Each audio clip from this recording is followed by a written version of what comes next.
2022년 3월 1일 큐티 말씀입니다. 창세기 17장 15절로 27절입니다. 하나님이 또 아브라함에게 이르시되 내 아내 사레는 이름을 사레라 하지 말고 사라라 하라. 내가 그에게 복을 주어 그가 내게 아들을 낳아주게 하며 내가 그에게 복을 주어 그를 여러 민족의 어머니가 되게 하리니 민족의 여러 왕이 그에게서 나리라. 아브라함이 엎드려 웃으며 마음속으로 이르되 100세 된 사람이 어찌 자식을 낳을까? 사라는 90세니 어찌 출산하리요 하고 아브라함이 이에 하나님께 아뢰되 이스마엘이나 하나님 앞에 살기를 원하나이다. 하나님이 이르시되 아니라 내 아내 사라가 내게 아들을 낳으리니 너는 그 이름을 이삭이라 하라. 내가 그와 내 언약을 세우리니 그의 후손에게 영원한 언약이 되리라. 이스마엘에 대하여는 내가 네 말을 들었나니 내가 그에게 복을 주어 그를 매우 크게 생육하고 번성하게 할지라. 그가 12두령을 낳으리니 내가 그를 큰 나라가 되게 하려니와 내 언약은 내가 내년 이 시기에 사라가 내게 낳을 이삭과 세우리라. 하나님이 아브라함과 말씀을 마치시고 그를 떠나 올라가셨더라. 이에 아브라함이 하나님이 자기에게 말씀하신 대로 이날에 그 아들 이스마엘과 집에서 태어난 모든 자와 돈으로 산 모든 자 곧 아브라함의 집 사람 중 모든 남자를 데려다가 그 포피를 베었으니 아브라함이 그의 포피를 벤 때는 99세였고 그의 아들 이스마엘이 그의 포피를 벤 때는 13세였더라.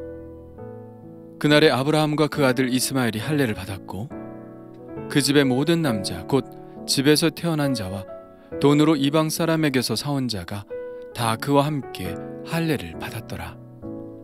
아멘. 앞서 아브라함의 이름을 바꾸신 하나님은 이번에는 사레의 이름을 바꾸십니다. 아브라함의 본래 이름은 아브람이었죠. 아브람이라는 이름의 뜻은 나의 아버지, 곧 하나님은 크시도다 라는 뜻입니다. 전형적으로 하나님을 찬양하는 이름이었죠. 그런데 그 이름이 아브라함이 됩니다. 아브라함은 많은 무리의 아버지라는 뜻으로 하나님은 그의 이름에 당신의 비전을 심어주시죠. 아브라함의 이름이 바뀌었고 아브라함을 통해 하나님의 복이 임할 것이라면 사레의 이름도 바뀌는 것이 당연합니다. 단지 부부여서가 아닙니다. 아브라함의 복이 바로 사레를 통해서 일어날 것이기 때문이죠. 이것은 하갈이나 이스마엘의 이름을 바꾸시지 않은 것을 보면 알 수 있습니다. 그래서 사레는 사라가 됩니다. 그런데 사레나 사라는 그 뜻이 별반 다르지 않습니다. 그 두 단어는 모두 공주 내지는 여주인이라는 뜻을 가지고 있죠. 단어의 뜻은 별반 다르지 않지만 하나님은 사레를 사라로 바꾸시면서 여주인이라는 뜻에 열국의 어미라는 의미를 더 부여하십니다. 내가 그에게 복을 주어 그가 내게 아들을 낳아주게 하며 내가 그에게 복을 주어 그를 여러 민족의 어머니가 되게 하리니 민족의 여러 왕이 그에게서 나리라. 아브라함이 열국의 아버지가 되었으니 사라도 열국의 어머니가 되는 것은 당연하겠죠. 사라가 지금까지 가장 듣고 싶었던 말이 무엇이었을까요?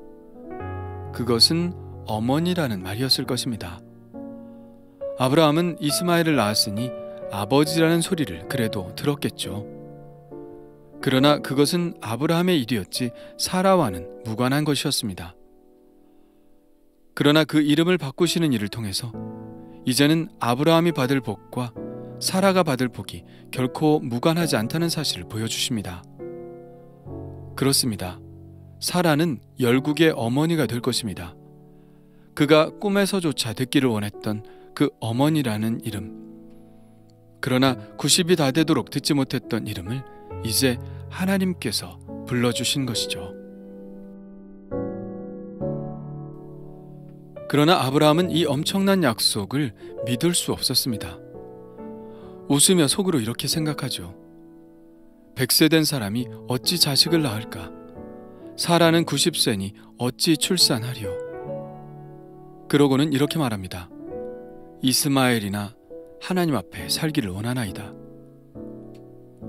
이 장면을 읽을 때 우리는 약간의 실망을 금하지 못합니다. 아브라함이 지금까지 우리에게 보여준 모습은 하나님의 약속을 철석같이 믿었다는 것입니다.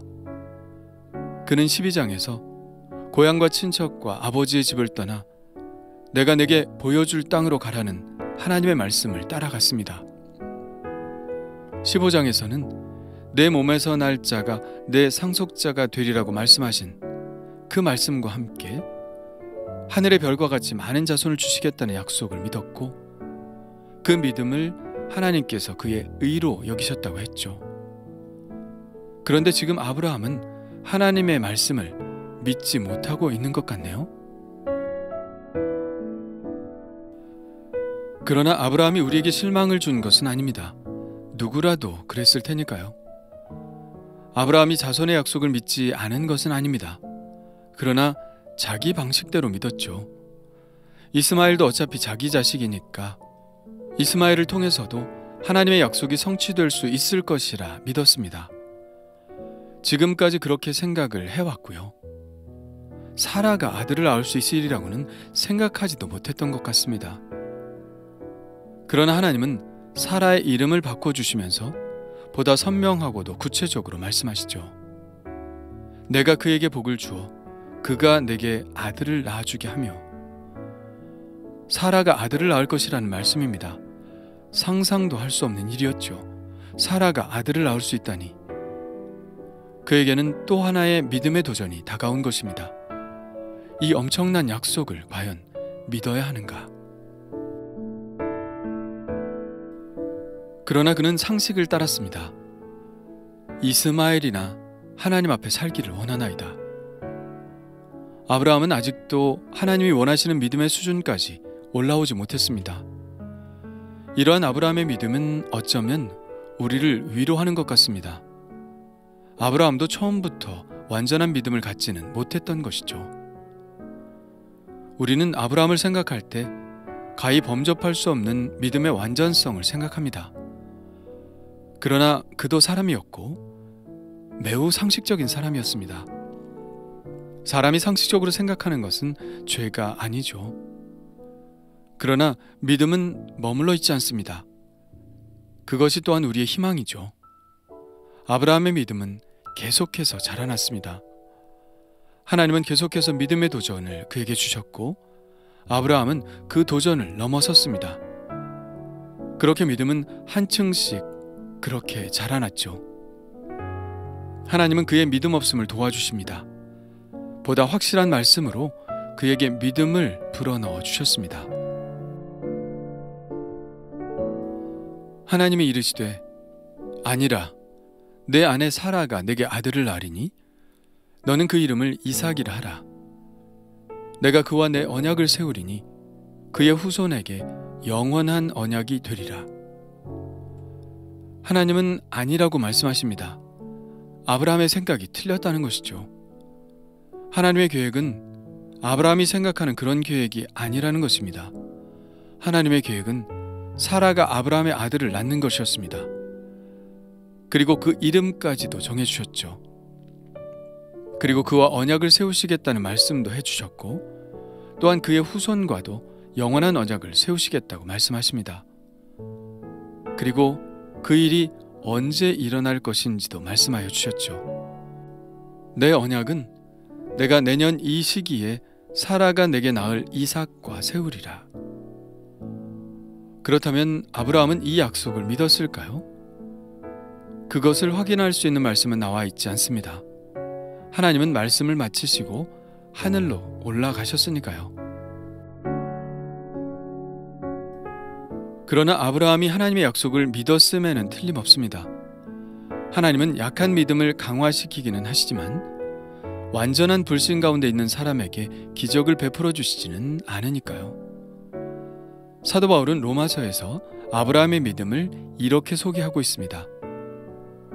아브라함이 바랄 수 없는 중에 바라고 믿었으니 그가 100세나 되어 자기 몸이 죽은 것 같고 사라의 태가 죽은 것 같음을 알고도 믿음이 약하여지지 아니하고 믿음이 없어 하나님의 약속을 의심하지 않고 믿음으로 견고하여져서 하나님께 영광을 돌리며 약속하신 그것을 또한 능히 이루실 줄을 확신하였으니 그러므로 그것이 그에게 의로 여겨졌느니라.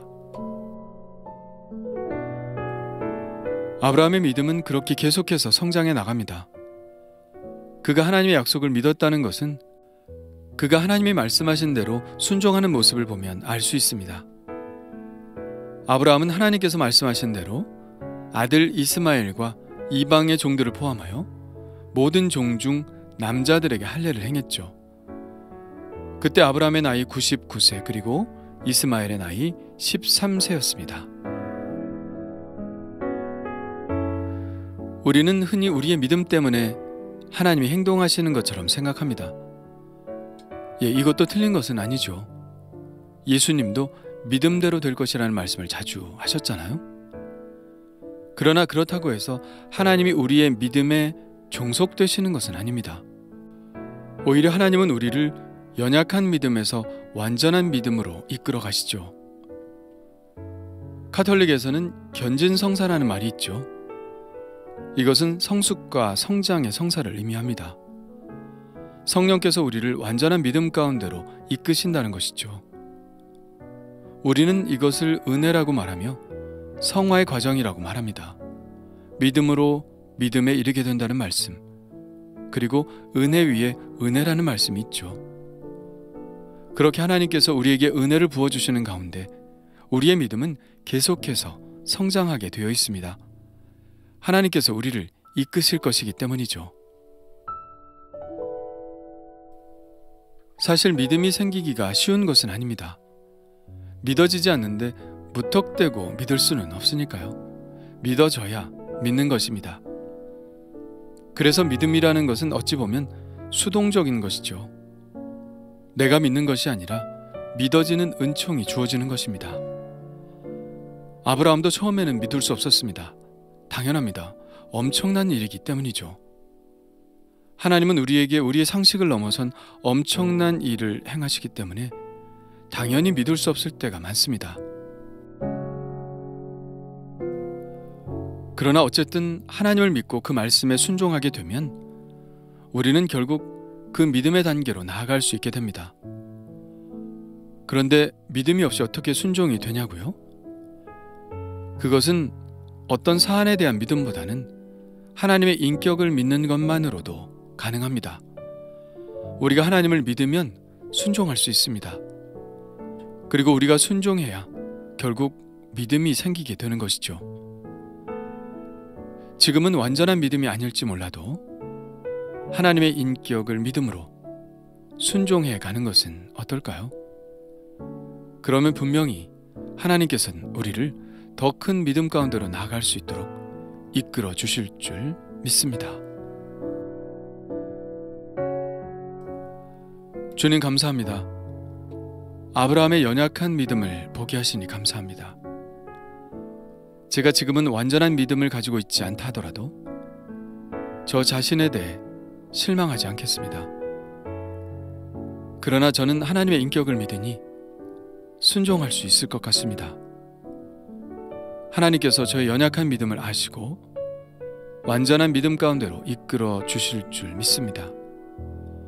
하나님이 원하시는 수준이 되기까지 저를 붙드시고 이끌어 주옵소서. 날마다 성령의 은혜로 이끄시옵소서. 믿음에서 믿음으로 계속해서 나아갈 수 있도록 도우시옵소서. 예수님의 이름으로 기도합니다.